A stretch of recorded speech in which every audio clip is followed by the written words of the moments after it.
Welcome to school to you.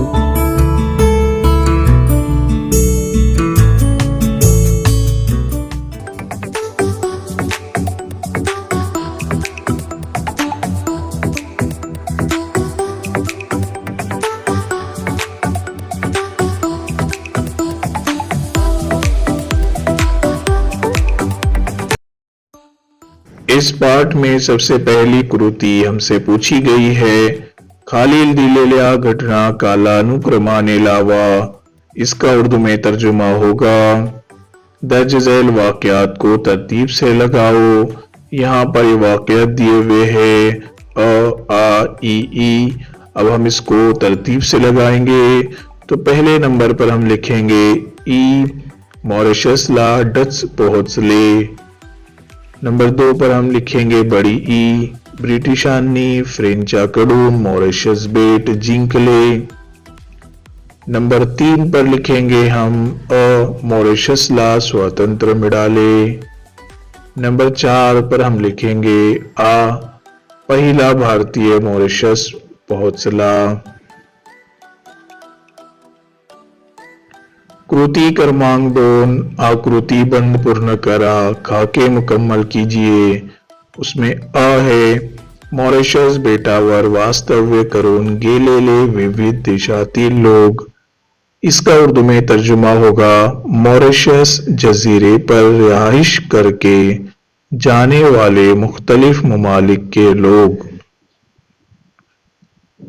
उसमें पहला है पुर्तगीज, डच, फ्रेंच, ब्रिटिश। उसके बाद कृती आ, मॉरिशस बेटावर बोलल्या जाणाऱ्या भारतीय भाषा, यानी मॉरिशस जजीरे पर बोले जाने वाली भारतीय जुबानें। तो कौन सी है? पहली बंगाली, दूसरी हिंदी, तीसरी मराठी और चौथी तेलुगु। कृति क्रमांक 3, उत्तरे लिहा यानी जवाबात लिखो। अ, भारतीय लोग जेथे उतरले तो घाट, भारत के लोग जहां उतरे वो घाट का नाम कुली घाट। आ, भारतीय वंशाच्या लोकांचे मॉरिशस मधील प्रमाण, भारत के लोगों का मॉरिशस में फीसद 52%, 52%। ई, भारतीय घराला भारतीयत्व देणारी गोष्ट, केळीचे झाड। बड़ी ई, मॉरिशसची राजधानी पोर्ट लुई। उ, मॉरिशसमध्ये असलेले छोटे बेट इलो सर्फ।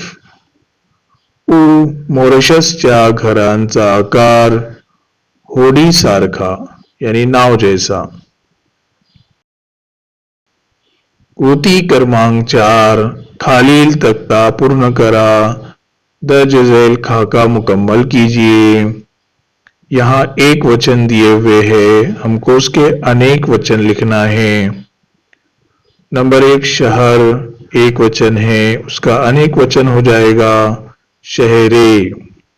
एक वचन अनेक वचन यानी वाहिद जमा। नदी वाहिद है, जमा क्या हो जाएगा नद्या। पाउल पाउले।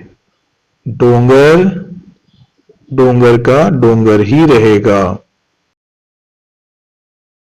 कृति क्रमांक 5, खालील शब्दांचे लिंग ओळखा व तख्ता पूर्ण करा।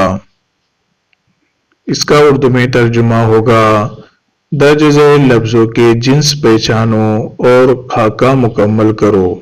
जिन्स यानी स्त्रीलिंग पुल्लिंग। तो नंबर 1 शब्द है साखर बेट, ये नपुंसकलिंग है। होडी स्त्रीलिंग है।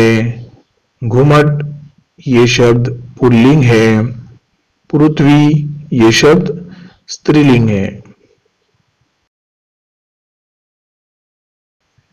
कृती क्रमांक 6, खालील सामासिक शब्दांचा विग्रह करा। मंदरजा झैल सामासिक लफ्जों को अलग करो, यानी उसको विग्रह करना बोलते हैं। ये ग्रामर का एक हिस्सा है, इसको आपको अलग से पढ़ना रहेगा।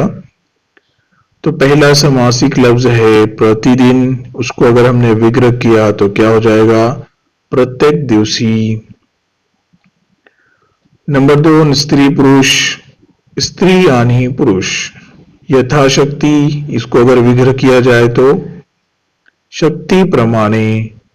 भाजीपाला, इसका विग्रह होगा भाजीपाला वगैरह, या तो भाजी आणि पाला ऐसा भी होता है। नंबर 5 पाप पुण्य, तो इसका हो जाएगा पाप किंवा पुण्य। प्रश्न क्रमांक 7 सहमत। इसमें पहला प्रश्न पूछा गया है, मॉरिशसला बहुरंगी निसर्ग सौंदर्य लाभले आहे याविषयीचे तुमचे विचार स्पष्ट करा। इस सवाल का उर्दू में तर्जुमा होगा, मॉरिशस को मुख्तलिफ रंगों की कुदरती खूबसूरती हासिल हुई। इस उन्वान पर अपने ख्यालात वाज़ेह कीजिए। उत्तर, इसका जवाब हम लिख रहे हैं, मॉरिशस हे दर्यातील एक सुंदर साखर बेट आहे। चोहीकडे उसाचे हिरवे मळे आहेत। निळ्या पाण्याच्या समुद्राने ते वेढले आहे। मॉरिशसमधील घरे होडीच्या आकाराची आहे. भारतीय घरांपुढे हिरव्या पानांची सुभूषित झालेली पिवळ्या केळ्यांची बाग आहे. घराच्या भिंतींना पांढरा रंग आहे. वर हिरवी, निळी, लाल छपरे आहेत. घरापुढे सुंदर फुला झाडांचे रंगीबिरंगी परसू आहे. त्या परसूत निळ्या पाण्याचे तळे व तळ्यात लाल निळी कमळे फुललेली असतात. हा सर्व रंगाचा बहर पाहिला की असे म्हणावेसे वाटते की मॉरिशसला बहुरंगी निसर्ग सौंदर्य लाभले आहे। वीडियो अच्छी लगी हो तो लाइक जरूर करें। सहमत में ही प्रश्न आ पूछा हुआ है। या पाठातील तुम्हाला आवडलेल्या कोणत्याही एका गोष्टीचे वर्णन करा। इस सवाल का उर्दू में तर्जुमा होगा, इस सबक में आपको पसंद आई कोई एक बात का खुलासा करो। उत्तर, भारताच्या वेगवेगळ्या प्रांतांमधून भारतीय वंशाचे काही लोक कुलीघाटला उतरले आणि पुन्हा मायदेशी परतले नाहीत। ते तेथेच स्थायिक झाले, परंतु ते भारतीय संस्कृती विसरले नाहीत। भारतीय लोकांनी हजारो मैल दूर मॉरिशसला स्थलांतर केले, तरी आपल्या माहितीची व ओठातली भाषा सोडली नाही। याची निशाणी म्हणून भारतातील केळी त्यांनी नेली व आपल्या घरांपुढे ती केळी रुजवली। जर्द हिरव्या पानांची नटलेली व सुभूषित रसरशीत पिकलेली केळी हे त्यांचे वैभव ठरले। ही वजनदार व सुंदर केळी मॉरिशस मधल्या प्रत्येक भारतीय